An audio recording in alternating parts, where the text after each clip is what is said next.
What's up guys? It's C-Jax back with another video. I'm kind of recovering from a sickness right now, so my voice may sound a little bit different. However, I am here today to talk about Into the Spider-Verse and why I think it is overrated. And I also want to talk about the difference between how animated superhero movies are perceived by the public and also how live action superhero movies are perceived. So let's go ahead and talk about everything involving that. Without further ado, let's get into the video. Into the Spider-Verse is a good movie, obviously. I'm not going to call it trash because it's not. It's got great visual effects. It's got pretty fun side characters. The story is solid. Everything about this movie, for the most part, is pretty much, at least average. It's not that bad of a movie. It's solid, right? But where I differ with this film is that I've looked at how people perceive this movie for it to be some absolute masterclass, some masterpiece in filmmaking. And in the animated genre, yeah, you can make the case it's really, really amazing. However, in general terms of a superhero movie, we have seen a lot better than this. And even in the specific Spider-Man genre, we've seen better. But the reason why this film is held to such a high standard is because people view animated superhero movies different than live action. And let me explain. First off, let's talk about the story of Into the Spider-Verse. In this movie, let's be honest, it's a pretty basic Spider-Man origin story. Miles basically has to kind of mature because he's very young, and he has to basically mature into being that Spider-Man and accepting that role of the responsibility. However, this story in animated, although it seems very generic when you really look at it,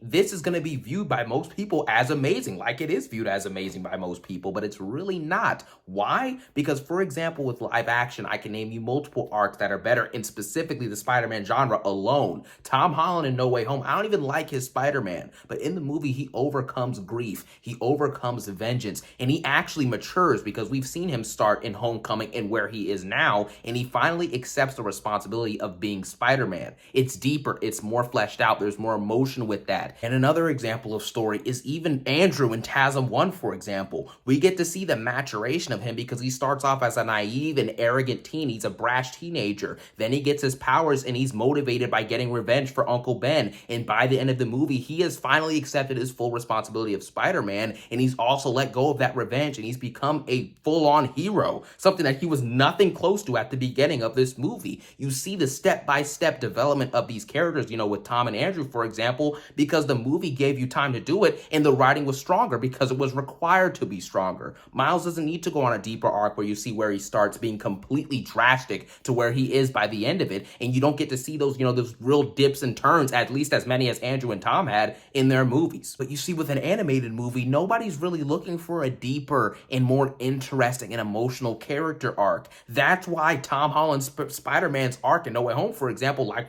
I just explained, is way better than Miles' arc in Into the Spider-Verse. But do people care about that and comparing the movies? Absolutely not. Because when you go into an animated movie, you're just going for an hour and a half. You're just looking for fun and a good story. You don't want it to be that deep or that emotional or that much investment to be put inside of these characters. That's the first thing with the story. Secondly is the plot. And I'll use No Way Home again, another multiversal Spider-Man film. In this movie, how many times have we seen people, including myself even, I've done it, we question, why is Doctor Strange doing this spell? How is Electro in this movie? Why are certain characters coming in from other realities and other people aren't? The spell isn't fully, fleshed out, whatever you want to say. And to give you some more examples about the plot make or breaking a movie for some people, Avengers Endgame. How many times have we seen people, even myself, even I've done it, we complain about the plot. Why are certain things happening? Why are things not happening, etc.? The Dark Knight Rises. People continue to talk about how Bruce is making it out of that dungeon and into the city in about 1 minute of screen time. All of that stuff. You have other movies like TASM 2. Yes, the movie's hated, but at the end of the day, people still complain about the plot as the main issue of the movie. The plot for live action films is make or break. You can't have any flaws or else it is going to get detracted. But then Into the Spider-Verse, the whole thing with these different characters from the Spider-Verse coming in, is it really explained? It's just a big machine and people are coming in and out. We don't know who they are or how it's happening, but no one asks that question because, again, nobody cares about that. That's why animated movies differ so much from how live action films are perceived. Stuff like plot and story,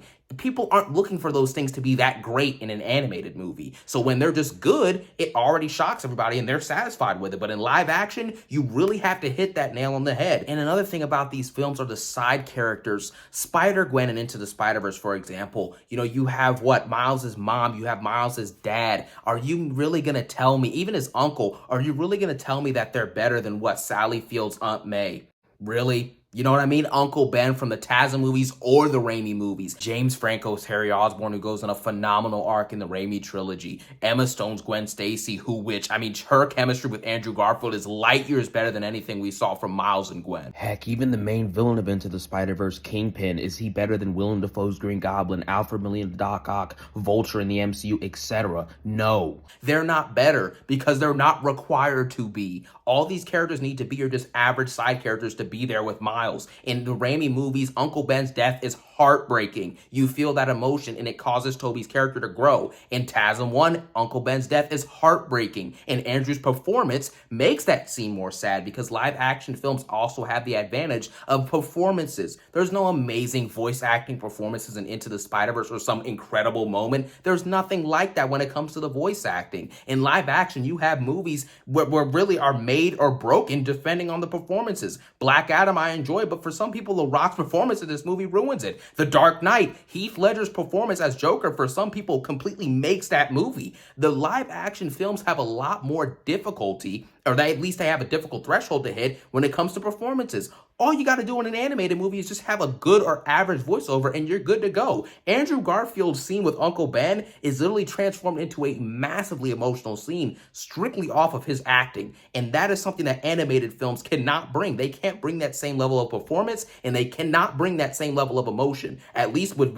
comparing Spider-Man Into the Spider-Verse to some of the live action movies. And then lastly, with the visual quality of the film, obviously, if everything is digitally created along with the movie being animated, then the VFX for the most part in an animated super movie should be very good. And for example, in live action, VFX and visuals can make or break a movie. How many times in Phase 4 in a TV show or in a movie have we seen the VFX be absolute garbage? Like with She-Hulk, or like moments in Thor: Love and Thunder, even in No Way Home, and they're getting memed till this day, and people are absolutely degrading these projects because of the visual quality. It makes or breaks a movie. In a live action, when a CGI or VFX shot is not done correctly, even for a second, it's going to get memed and it's going to get brought up in a discussion of the overall quality of these films. You're not going to find many, if at all, any VFX errors in an animated superhero movie because everything is digitally created. It is a different standard between live action and animated in every single category. And I don't want to, bash Into the Spider-Verse because, like I said, it is not a bad movie. It's nowhere near a bad movie. But I think people need to start looking at the differences between the two and acknowledging those differences when it comes to viewing these movies and really judging them objectively. And at the end of the day, this is the simple way I see it. From the plot to the story, to the visual effects, to the characters, and to the overall quality of a movie, I don't think that animated movies have to hit as high of a level in order to be viewed as amazing that live action films do. And that's why you can probably find a lot of animated great superhero movies from DC and from Marvel, but you cannot find a lot or a very large number of amazing or really peak fiction in live action superhero movies. You're not going to get that from a lot of different movies. And the reason is because it is harder to make an amazing live action movie than it is to make an amazing animated movie. Not discrediting Into the Spider-Verse, but I'm just saying, bro, it's just how it is. It's harder to do one than it is the other. So guys, that is going to wrap it up for this video. That was like what I haven't done a rant video like that in a long time. I feel like that felt really good to get off my chest because I just want to talk about the differences between animated and live action because people just don't really think about the two when it comes to comparing them and grading animated superhero films versus live action. So wanted to get all of that off my chest. Let me know what you think about Into the Spider-Verse and also, the double standards and the real debating between live action superhero movies being judged versus, animated superhero movies being judged. So let me know what you think. Feel free to let me know what you think about that in the comment section below. And as always, I hope that you guys have an amazing day. Peace out.